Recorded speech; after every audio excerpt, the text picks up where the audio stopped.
አስባለሁ ንብረቷን የምትረከብ ሴት ናት ለምን የሚባል ነገር ታዛይለ ከኃይሌ ወረስነው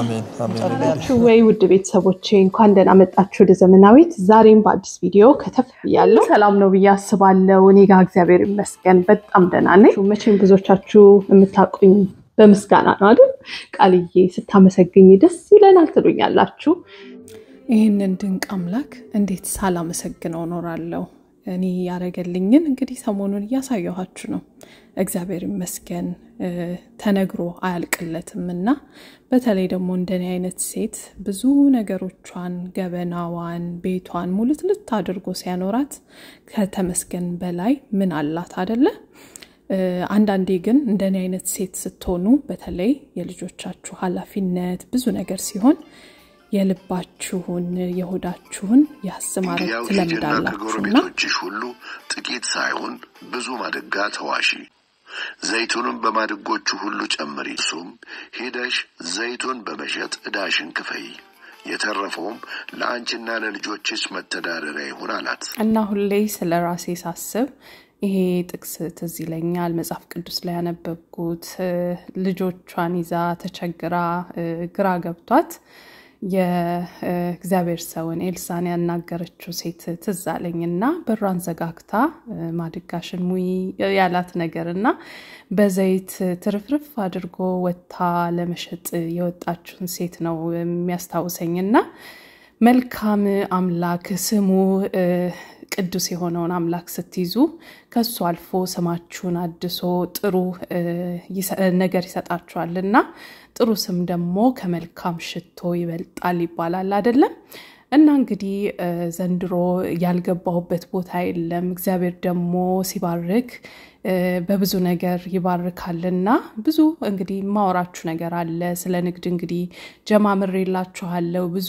ማወቅ የምትፈልጉት ነገር እንዳለ ነግራችሁኛል እና በቀጣይ ቪዲዮዎቼ አብረን መስራት የምንችላቸው በተለይ ደግሞ በኢምፖርት ላይ ለተሰማራችሁ ማከፋፈል አቅም ላላችሁ ሰዎች አብራችሁኝ መስራት ለምትፈልጉ የተለያዩ ቢዝነሶችን አቀርብላችኋለሁ በዛሬው ላይ ግን ባለፈው ሱቅ እየገዛው እንደሆነ ነግራችሁ ነበረ እሱን ሂደት እንግዲህ በጣም ብዙ ግልጽ ያልሆነ ነገር ስላለ ቃል በደንብ ይሰራና ጠይቂ ስላላችሁኝ ጥያቄ ብቻ ሳይሆን ታዲያ እናቴን ስልካት ፕሮሰሱን እንዴት እንዳስፈጸምኩኝ ሌሎቹ ጥያቄዎችን እንዴት እንደተመለሰልኝ ይሄ ዝም ብሎ የፕሮሞሽን አይነት ነገር እንዳይሆን በትክክለኛው ሂደቱን እንድታዩት በማለት ቀርጫዋለሁኝ እዚህ ጋር ለአቤል እየነገርኩት ነበር እናቴ ልክያታለው አደራ በደም ተቀበልልኝ በደም አስረዳልኝ ያልኩት ነበር እሺ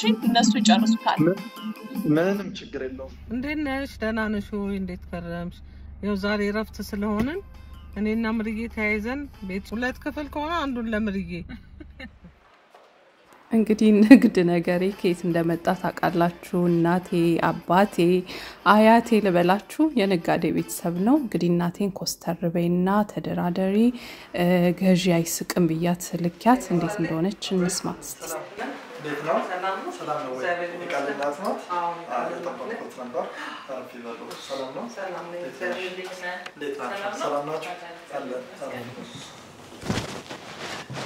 እንዴት ናችሁ ሰላም ናችሁ እግዚአብሔር ይመስገን ምር ብሉ ተብለን መተና እውነት ነው ወደ ቴምር ሪል ስቴት መጥቶ እንግዲህ ቴምራችንን መቅመስ ግድ ነው አዎ እዛሽ ጋለች እንግዲህ መቅመስ ትችላላችሁ ያው እንግዲህ ቃል ወደ አንተ ልካን ነው አዎ ትክክል ከቃል ጋር ረጅም ሰዓት አውርተን ነበር የንግድ ሱቆችን ፈልጋ በሱ ጉዳይ ላይ ረጅም ነገሮችን አውርተን ተወያይተን ጨርሰን ነበርና እሱን በተመለከተ እርሶ ደግሞ ያለውን ነገር እንዲጨርሱላት ነበር ያወርታችኋል እኔም ተነጋግረናል መልካም እንግዲህ የገዛችሁን ነገር እሷ እዛ ሆና የገዛችሁን እኛ ደግሞ እዚህ በአካል መተን ማጣራት ስለፈለግን ነው በጣም ትክክል እውነት ነው እንኳን ደህና መጣችሁ ያው ለእናንተም ግልጽ ለማድረግ ያህል ድርጅታችን ቴምር ሪል ስቴት ይባላል ቴምር ሪል ስቴት እንግዲህ በኮንስትራክሽን ዘርፍ ለ10 አመታት የቆየ አንጋፋ ድርጅት ነው በሪል ስቴቱ ዘርፍ ደግሞ 7 አመታትን የቆየ ድርጅት ነው ስለዚህ በእነዚህ 7 አመታት ውስጥ 6 ፕሮጀክቶችን በተለያዩ ሳይቶች ላይ አስረክቧል ወደ ኋላ ላይም እንዲያውም ከነዚህ ሳይቶች ባንዱ ካስረከብናቸው ሳይቶች ሄደን የምንጎበኝ ይሆናል ማለት ነው። እንግዲህ ግልጽ እንዲሆንላችሁ የምትጠይቁኝ ነገር ካለ ደግሞ ለእናንተ መድረኩን እሰጣለሁ። እሺ ሁኔታዎቹን ሁሉ አስረድተናል። ግን የት አካባቢ ነው ሱቁ ያለው? የት አካባቢ ነው? ለንግድ ቤት ይመቻል ወይ? ለንግድ ስራ ያው እንግዲህ ንግድ ውስጥ ያረጀው ሰው ስለሆንኩኝ እዚች ጋር ግልጽ ለማድረግ እናቴ በህንፃ መሳሪያ ንግድ ላይ ወደ 20 አመት እንደገና ደግሞ የተለያዩ ቤቶችን በማሰራት ምን የህንፃ ነገር በደንብ አዋቂ ናትና ለዛም ነው እሷን መርጬ ላኳት ጥሩ ጥያቄ እንድጠይቅልኝ ስለፈለኩ ነው። ያንን ላጣራ ብዬ ከቦስ በስንት ጊዜ ነው የምትረከበው ያንን ቦታ? እስቲ ይሄንን አብራራልኝ። ቦታው የሚገኘው ፒያሳ ነው። ፒያሳ አድዋ 00 ሙዚየሙ ጋር ነው። እዛ ጋር G+5 የንግድ ሱቅ ነው። እንደሚያውቁት እንግዲህ ፒያሳ ከመርካቶ ቀጥሎ ሁለተኛው የንግድ ማዕከል ነው። በተለይ ደግሞ አሁን ይሄ አድዋ ሙዚየም ኮሪደር ፕሮጀክቶቹ ከመጣ በኋላ ሴንተር ፕሌስ ሊሆን የሚችል ዋነኛ ቁልፍ ቦታ ነው ማለት ነው። ስለዚህ ቦታው እንዳሉት ያው ፒያሳ ላይ ነው የሚገኘው አድዋ 00 ጋር የሚያርፈው ካሬው 4798 ካሬ ላይ የሚያርፍ ቦታ ነው የሚኖረው። እዛ ላይ እንግዲህ በጨረታ ያገኘነው ቦታ ነው ማለት ነው። የሚረከበው መቼ ነው ላሉኝ ደግሞ በአንድ አመት ከ6 ወር ውስጥ የሚረከቡት ፕሮጀክት ነው የሚሆነው ማለት ነው። ያው የንግዱን ሁኔታ ስለጠየቁኝ እኛ እዚህ ጋር እየሸጥን ያለነው ሱቅን ብቻ አይደለም። እየሸጥን ያለነው ሱቅን ከነገበያው ነው። እንዴት ማለት ለምሳሌ መርካቶ ላይ የህዝቡን እንቅስቃሴ የታወቀ ነው። ከዛ በመቀጠል ግን ከፍተኛ እንቅስቃሴ ካለባቸው ቦታዎች አንዱ ፒያሳ ነው። ከዚህ ባሻገርም በአዲስ አበባ መስተዳድር እየተገነባ ያለ 18000 መኪኖችን የሚያቆም ግዙፍ ተርሚናል አለ እና ይህ ተርሚናል አለ ማለት ገበያው አለ ማለት ነው። ያ ማለት ሱቁን ቴምር ሪል ስቴት ይገነባዋል፣ ገበያውን ደግሞ ያው ከተርሚናሉ የምናገኘው ይሆናል ማለት ነው። ስለዚህ ቦታው ፒያሳ ነው ማለት ነው። መሀል ከተማ ላይ ነው ማለት ነው። ትክክል። ስለዚህ እንግዲህ እሷ ተከራየችው እኔ ደግሞ ከሷ አከራያለሁ ማለት ነው ለንግዱ። አሁን ቅድመ ክፍያውን ከፍላለች። ብዙ ጊዜ እንደምታውቁት ያው የሪል ስቴትም የሀገራችን ሁኔታም ተቀያያሪ ነው። ኢንፍሌሽን ሬቱ ይለያያል፣ ብዙ ነገሮች የግብአትም ሁኔታ ይለያያልና ከዚህ በኋላ ቢጨምር እንዴት ነው ላይክ ያከፋፈሉ እንትን የሚጨምር ነገር ይኖራል ከዚህ በኋላ የሚለውን ነገር እንድታስረዳኝ ነው። በጣም አሪፍ ጥያቄ ነው። ያው እንግዲህ የግብአት ውጤት ሲጨምር እውነት ነው አብዛኛው ሪል ስቴት ላይ ዛሬ ይህንን ውል ስንዋል የሲሚንቶ ዋጋ ይሄ ነው፣ የብረት ዋጋ ይሄ ነው፣ የነዳጅ ዋጋ ይሄ ነው ተብሎ ይቀመጥና ነገር ግን ከጊዜያት በኋላ የዶላር ጭማሪ፣ የሲሚንቶ ለውጥ፣ የብረት ለውጥ በኖረ ቁጥር ገንዘብን ጨምሩ እንደሚባል አውቃለሁ። ስለዚህ ወደ ቴምር ሪል ስቴት ግን ስንመጣ ይሄ ነገር አይመለከትም ማለት ነው። ምክንያቱም በአግሪመንቱ ወይም ደግሞ በውሉ ላይ የተቀመጠው ቃል በቃል ለማለት የግብአት ውጤት ቢጨምር፣ የነዳጅ ዋጋ ቢጨምር፣ የዶላር ዋጋ ቢጨምር ደንበኛችንን ወይም ገዢውን በፍጹም አይመለከተውም ተብሎ ተቀምጧል ማለት ነው። ይህም ማለት ምንም የዋጋ ለውጥ ቢኖር እናንተ የሚመለከታችሁ አይኖርም ማለት ነው። ዛሬ ላይ ተዋዋለችው ባለ 5,500,000 ሱቅ ከሆነ መጨረሻ ላይ ከፍላ ስጨርስ ምከፍለው 5,500,000 ነው። ግራውንድ ላይ ጠቅላላ ክፍያው 7 ሚሊዮን ብር፣ ቅድመ ክፍያው ደግሞ 2,800,000 ብር። አንደኛ ፎቅ ላይ 5,500,000 ብር፣ ቅድመ ክፍያው 2 ሚሊዮን ብር። በተመሳሳይ ሁለተኛ ፎቅ ላይ ጠቅላላ ክፍያው 4,800,000 ብር፣ ቅድመ ክፍያው 1.5 ሚሊዮን ብር።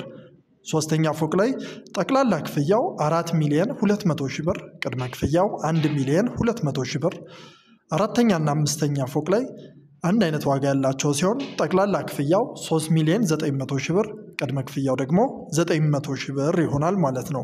ሌላው አከፋፈሉ ስላልሽኝ የመጀመሪያውን ቅድመ ክፍያ ከከፈለች በኋላ ቀሪውን የምትከፍልበት 10 ዙር ክፍያዎች ነው ያሉት። እንግዲህ በሪል ስቴት ዓለም ሁለት አይነት አከፋፈሎች ነው ያሉት።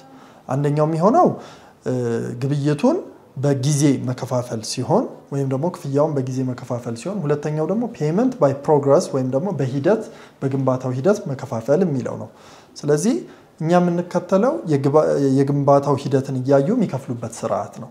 ስለዚህ አብረውት እየሰሩት የሚገነቡት እያዩት የሚከፍሉት ስለሆነ ይበልጥ በእኛና በእናንተ መሀል ያለውን ኢንተራክሽን ወይም ደግሞ ወዳጅነት ለማጠንከር የተደረገ ስርዓት ነው ማለት ነው። ስለዚህ ያው አከፋፈሉ የሚሆነው ፊክስድ ፕራይስ ነው የሚኖረው። ከዛ በተጨማሪ ደግሞ ለቀቅ ያለ አከፋፈሎች ነው የሚኖሩት ማለት ነው 10 ዙር ክፍያ ይኖራል ሌላ አንድ የመጨረሻ ጥያቄ አለኝ ከኔ በኩል ያው እንደምታውቀው ህጎች ብዙ ጊዜ ሊቀያየሩ ይችላሉና አሁን በተዋዋለችው ቤት ላይ ምን ያህል እርግጠኛ ናት ምን የሆነ ነገር ሀፕን አድርጎ ቢቀየር ምን ያህል ጋራንቲ ያላት ሚለውን ነገር እንድትነግረኝ እርግጥ ነው እውነት ነው ይሄ ጥያቄ መነሳትም ያለበት ነው ህግጋት በየዘመኑ በየጊዜያቱ ሊለዋወጡ እንደሚችል እርግጥ ነው ስለዚህ የመረከቢያው ጊዜ ምን ያህል እርግጠኛ ነው ይመስለኛል ጥያቄሽ ስለዚህ እናስረክባለን ብለን በአግሪመንታችን ላይ የምንፈራረመው 1 አመት ከ6 ወር ነው ከዚህም ጊዜ የሚጨምርም የሚቀንስም አይደለም ውላችን ላይ ተቀመጠው በዚህ ነው እንበልና ግን በዚህ ጊዜያት ውስጥ መሆን እንኳን ባይችል ካቅም በላይ የሆኑ ጉዳዮች ካሉ ድርጅቱ ራሱ የማከራያውን ዋጋ ያያሰበ እስከ 3 ወር ድረስ ታሳቢ የሚያደርግ አግሪመንት ውስጥ ያካተተው ነገር አለ ይሄ ማለት ድርጅቱ በፐርሰንት የሚቀጣው ቅጣት አለ ማለት ነው እንደው በጣም ከባድ ነገሮች ራሱ ቢከሰቱ በዚህ መልኩ ነው ሃንድል ምናደርጋቸው አሁን እዛ አንጻ ላይ ለምን አገልግሎት የሚውል አለ እኔ አሁን በንግድ ዓለም ውስጥ ስለሆንኩኝ ያለሁት እሷ አሁን ለምትፈልገው ነገር ልታረጋው ትችላለች ሌላ ሰው አሁን ያንን ነገር ሊፈልግ እኔ ለምሳሌ የምግብ አገልግሎት ነው የምሰራው ምን አገልግሎት ይሰጣል ህንጻው ጥሩ ጥያቄ ነው ያው ህንጻው 4798 ካሬ ላይ እንደማረፉ ብዙ ነገሮች በውስጡ ሊኖሩት እንደሚችል ግልጽ ነው ያው የመጀመሪያው የሚሆነው 2 ወለል የመኪና ማቆሚያ አለው ቤዝመንት ላይ በውስጡ ደግሞ የኤሌክትሪክ አሁን አብዛኛው መኪና ኤሌክትሪክ እንደመሆኑ የኤሌክትሪክ መኪና ማቆሚያ ማነው ስቴሽን የሚሆኑ ቻርጀሮችን ያካተተ ነው የሚሆነው በሁለት አቅጣጫ 4 ሊፍቶች ይኖሩታል በየወለሉ ደግሞ 18 መታጠቢያ ቤቶች አሉት ስለዚህ በጣም ሰፋ ያለ ሞል መሆኑን ያሳያል ማለት ነው በየደረጃው ደግሞ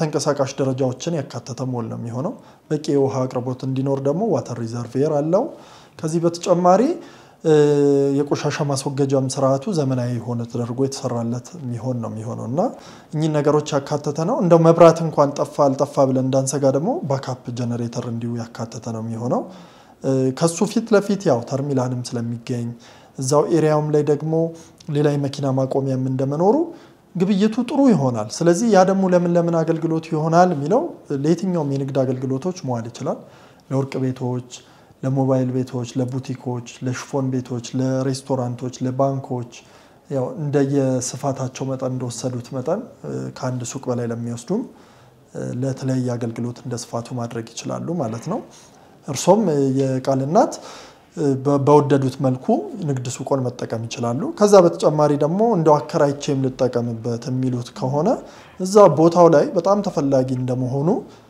በብዙ ጥሩ ገቢ የሚያስመጣ ቦታ ነውና ማከራይተም እንዲሁ ሁለተኛው አማራጭ ይሆናል ማለት ነው እንግዲህ ልጄ በገዛችው ገንዘቧን ባፈሰሰችበት ነገር ላይ ምንም ጥርጥር የለኝም ተማመንባታለሁ ብዙ ነገር አድርጋ ነው አጣርታ ነው የምትገዛው ጎበዝነች የሪል ስቴት ረጅም ልምድ ያላት ነው የሚመስለው ጥያቄዎቿን በደንብ አሰናርታ በጣም ተዘጋጅታ ነውና ብዙ ነገሮች ጠይቃኛለች እኔም በግል ረጅም ሰዓት ወስደን ያብራራ ነው እውነት ነው ለእናንተም ማብራራት የግድ ስለሚል ይሄን ከግንዛቤ ውስጥ አስገብቼ ነው ያልኩትና እውነት ነው ጥሩ ነገር ላይ ኢንቨስት እንዳረጋችን ይማምናለሁ ከዚህ በተጨማሪ ግን አፓርትመንትን በተመለከተ እዛው ከፒያሳ ሳይርቅ ቸርችል ጎዳና ጋር ሊሴ ገብረ ማርያም ትምህርት ቤት ጀርባ ላይ የኢኖቬሽን ሚኒስተር ፊት ለፊቱ ማለት ነው እዛ ጋር G+22 በማስገንባት ላይ ነው የምንገኘው አይ ጥሩ ነው መጀመሪያ ወደ ሱቁ ያዘነበለችበት ነገር ጥሩ ነው ምክንያቱም ያ ሱቅ ራሱ ገንዘብ ያመጣል ወደ አፓርትመንቱ ደግሞ ትዞራለች ማለት ነው ትክክል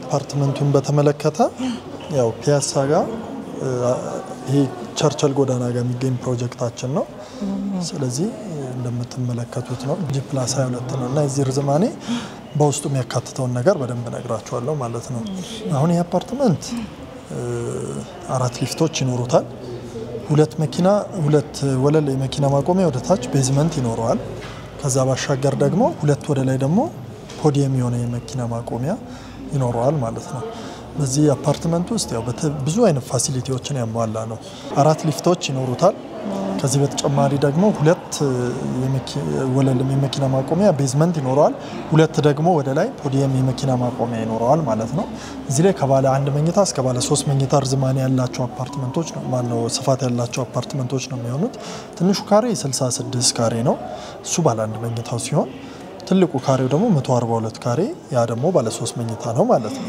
ባለ ሁለት ለሚፈልግ ደግሞ ከ80 ካሬ እስከ 116 ካሬ እንደዚሁ ያለው አማራጭን ያካተተ ነው 66 ካሬው 6,930,000 ብር ጠቅላላው ክፍያ ሲሆን ዛሬ ላይ ግን መክፈል የሚጠበቅባቸው ደንበኞች 10% ብቻ ነው ማለት ነው ያ ማለት 693,000 ብር ብቻ ይሆናል ማለት ነው ከዛ በኋላ 18 ዙር ክፍያዎች ይኖሩታል ያ ማለት የ690,000 እኩሌታ ግማሽ ማለት ነው ሚሆን ክፍያዎች በየህንጻው ፕሮግረስ ያዩ የሚከፍሉበት ስርዓት የተመቻቸለት ነው የሚሆነው ማለት ነው ይሄ አፓርትመንት ለመጠናቀቅ 3 አመት ነው የሚፈጀው በ3 አመት ውስጥ የሚረከቡት ፕሮጀክታችን ነው ማለት ነው ከዚህ በተጨማሪ ደግሞ በአያትም ልክ እንደዚሁ G+18 የሆነ አፓርትመንትን 80% ደግሞ የተጠናቀቁ እንዲሁ አፓርትመንቶች በአያት ፈርዛው አያት አደባባይ ጋር የሚገኙ ፕሮጀክቶች አሉ ኦልሞስት ጫፍ ላይ ደረሱ ፕሮጀክቶች ናቸው ማለት ነው እነዚህ ስለዚህ እነዚህ አማራጮች ይገኛሉ አፓርትመንቱን በተመለከተ እርሶም ከወደዱ እንግዲህ ከነዚህ ቤቶች ውስጥ አንዱን መርጠው በጣም ወድጃለሁ በጣም ያምራል ቦታውም ደግሞ ቆንጆ ቦታ ነው ያለው ቆንጆ ነው እንግዲህ እንጸልያለን አሜን እንግዲህ ስለዚህ ያለው ነገር ይመስላል እንግዲህ እናንተም ሳይቱን ነው ባላችሁ መሰረት ለቡ ሳይት ላይ ነው የምንገኘው ስለዚህ አሁን ይሄ ለቡ ሙዚቃ ሰፈር የሚባለው አካባቢ ጋር ነው የምንገኘው አጠቃላይ እነዚህ ፕሮጀክቶች ያስረከምናቸው ፕሮጀክቶች ናቸው በዚህ ሰዓት ሰዎች እየኖሩበት ያሉበት ፕሮጀክት ነውና እንደምትመለከቱት በጥሩ ሁኔታ የተጠናቀቀላቸው ናቸው ከዚህ ቀደም ውስጥ እኝን አስረክበናል ማለት ነው ከዚህ በመቀጠል ደግሞ አሁን ያለው ፒያሳ ሊሴ ገብረ ማርያም ጋር ያለው ከዚህ በተሻለ ጥራት ደግሞ የሚገነባው ሌላው ሳይታችን ይሆናል ማለት ነው ስለዚህ እኝን ሳይቶችን አስረክበናል የሚለውን ለማሳየት ለእናንተ ነው ይዘናችሁ የመጣ ነው ይበልጥ ደግሞ ውስጥ ገብተን ምን እንደሚመስል ደግሞ እንዴት አያችሁት ቆንጆ ነው ከውጭው በጣም ይማርካል ንፋስ አለው ይታው ቆንጆ ነው እሺ ውስጥ ገብተን ደግሞ ያለውን ነገር እንመልከተውና እንላለን በጣም እንደምትመለከቱት የቪክተር ዶር ነው ጥሩ ብራንድ ነው ለበር ላይ እሱ ነው የሚገጥመው ይሄ በፉሊ ፊኒሽድ ያለቀ ቤት ነው ፉሊ ፊኒሽድ ማለት አጠቃላይ ሴራሚክ ስራው የቶይሌት ስራው ጠቅላላ ያለቀ ነው እንግዲህ ሰፋ ያለ ብርሃን ቬንቲሌሽን ያለው ነው አፓርትመንት ነው ከዚህ በኋላ ደግሞ የሚመጡት ማለትም እናንተ ከዚህ በተሻለ ጥራት ነው የምታገኙት ሊሴ ገብረ ማርያም ጋር ያለው ማለት ነው ምክንያቱም ዘመኑ የሚያመጣው ቴክኖሎጂ ደግሞ ስላለ ማለት ነው ማስተር ቤድሩም ያሳያችሁ ኳሊቲ ያለው ቁምሳጥኖች ናቸው እዚህ ላይ የተገጠሙት እንደምትመለከቱት ስለዚህ ይሄንን ገጥመን ፉሊ ፊኒሽድ ሲሆን በዚህ መንገድ ነው የምናስረክበው ባዝሩሙ የራሱ ባዝሩም አለው ስለዚህ ይሄንን ያካተተ ነው የሚሆነው ማስተር ቤድሩሙ ማለት ነው በቂ ቬንቲሌሽን እንዲኖር ደግሞ አድርገን ሰርተናል ማለት ነው በዚህ ጋር እስቲ ወደ ሳሎናችን ደግሞ እንሂድና ይሄኛው ሁለተኛው መኝታ ቤት ነው እዚህ ጋር ሁለተኛው መኝታ ቤት ነው የራሱ መስኮት ያለው ቬንቲሌሽን የተገጠመለት ነው ማለት ነው ከዚህ በተጨማሪ ወደ ኪችን ስንገባ ኪችኑ ላይ ኪችን ካቢኔትን ገጥመን ብለን ያለ ነው ስለዚህ ኪችኑ ተሟላ አድርገን ሰርተናል ማለት ነው እንደምትመለከቱት ሌላው ሳሎናችን ነው ሳሎናችን በቂ ቬንቲሌሽን እንዲኖረው የከተማዋን ገጽታ እንዲይዝ አድርገን ነው የተሰራው ጥሩ የሆነ ፓርኪንግ ተገጥሞለት ጥሩ ኳሊቲ ያለ ነው ስለዚህ እዛ ጋር የሚሆነው ቬንቲሌሽን አለ የከተማዋን ገጽታ ለማየትም ንፋስ ለመውሰድም የሚረዳ ቪው ነው የሚሆነው ይሄ ለቡ ሳይታችን ላይ ያለው ፕሮጀክት አንዱ ነው ስለዚህ ተረክበው እየኖሩበት ያለ ሙሉ ለሙሉ የተጠናቀቀ ነው አሁን ይሄ ሙሉ ተሸጦ ያለቀ ሳይት ነው ከዚህ በኋላ የሚመጡት ሳይቶቻችን ላይ ይሄን ካያችሁት ከዚህ በተሻለ ጥራት ከዚህ በተሻለ ኳሊቲ ደግሞ ቴምር ሪል ስቴት ደንበኞቹን ለማገልገል ሬዲ ነው ማለት ነው ቆንጆ በጣም ሲላል በተለይ ሳሎኑ ስፋት በጣም ያምራል ራሱ ጥሩ ቪው አለው በጣም ጥሩ እንዴት አይሹ መራት ወደ ቢሮአችን እንዴት ነበር? በጣም አሪፍ ነው። ደስ ይላል። ቆንጆ ነው። አይተነዋል። ወደንላታል። እንግዲህ የመረጠችውን ነገር በጣም ጥሩ ተስማምተናል። እንግዲህ የሚደረገውን ፕሮሰስ እንግዲህ ካንተ እንጠብቃለን። መልካም። አንቺስ ባየሽ ነገር መራት? በጣም ደስተኛ ነኝ። እኔ ኑላ ቅናት አደረብኝ። መንፈሳዊ ቅናት ነው የሚባለው። ያ አይ በጣም አሪፍ። እንግዲህ ያው እየጨረስን ነው አሁን ባለው ነገር ላይ ትንሽ አግሪመንት ብንፈራረም ደግሞ ያው ገይነቱን እናጠነክረዋለንና እቺን ያዟ እዚህ ጋር አታጨብጭብላችሁ ያው እንግዲህ ሙሉ ስሜንና ፊርማዬን አስቀምጫለሁ። ስለዚህ እሺ እንግዲህ በጣም ነው የምናመሰግነው ስለመጣችሁ። እግዚአብሔር ያክብርልኝ። እግዚአብሔር ይስጥልኝ። አሜን። ቴምሯን ግን ታሰጠን እንዴ አይቀርም። እሱማ አሁን ስትወጡ ያው ከሪሰፕሽን ታገኙታላችሁና እሱም ብዬ ነው። እናመሰግናለን። በጣም ነው የማመሰግነው። መልካም ቆይታ። አሜን አሜን። እሺ ደህና ዋሉ። አሜን። ደህና ዋሉ። እሺ አንድ የዚህ ፕሮሰስ ያስታወሰኝ ነገር የዛሬ ስንት አመት 10 ምናምን አመት አባቴ ለቡ አካባቢ ላይ ይሄንን ፎቅ ሲሰራ ሰው ሁሉ ምን ሆነ ነው ባዶ ቦታ የምትሰራው ብለው የተናገሩት ነገር ትዝ ይለኛልና ሁሉ ነገር በወቅቱ ሲሆን ዝም ብሎ ይመስላልና አሁን ለቡ እንግዲህ እዚህ የጨረሱትን ህንጻ ያሳያቸው ያየሁኝ ተገርሜ ነበር ሳይነበረው አንድ ነገር አልነበረም በዛ ሰዓትና ዛሬ ምንወስናት ውሳኔ ለነገ በጣም ትልቅ ቦታ ትኖራታለችና እኔ በውሳኔ እንደማልጸጸት አቃለሁኝ እናንተም ደግሞ እዩትና ወስኑ ላለሁኝ ጠቃሚ ሆኖ እንዳገኛችሁ ታስባለሁ። የዛሬ ቪዲዮ እንግዲህ ፕሮሚስ እንደገባሁት ሰሞኑን የተለያዩ የንግድ ነገሮችን አቀርብላችኋለሁ። አቅማችሁን አደራጁና ጠብቁኝ። ከኔ ጋር መስራትም ለምትፈልጉ እንግዲህ በሬ ክፍት ነው። በደስታ ደስ ብሎኝ አብረን እንሰራለን። እግዚአብሔር ያቀድነውን ያሳካልን። ወዳችኋለሁ። ደህና ሁኑልኝ ቤተሰቦቼ።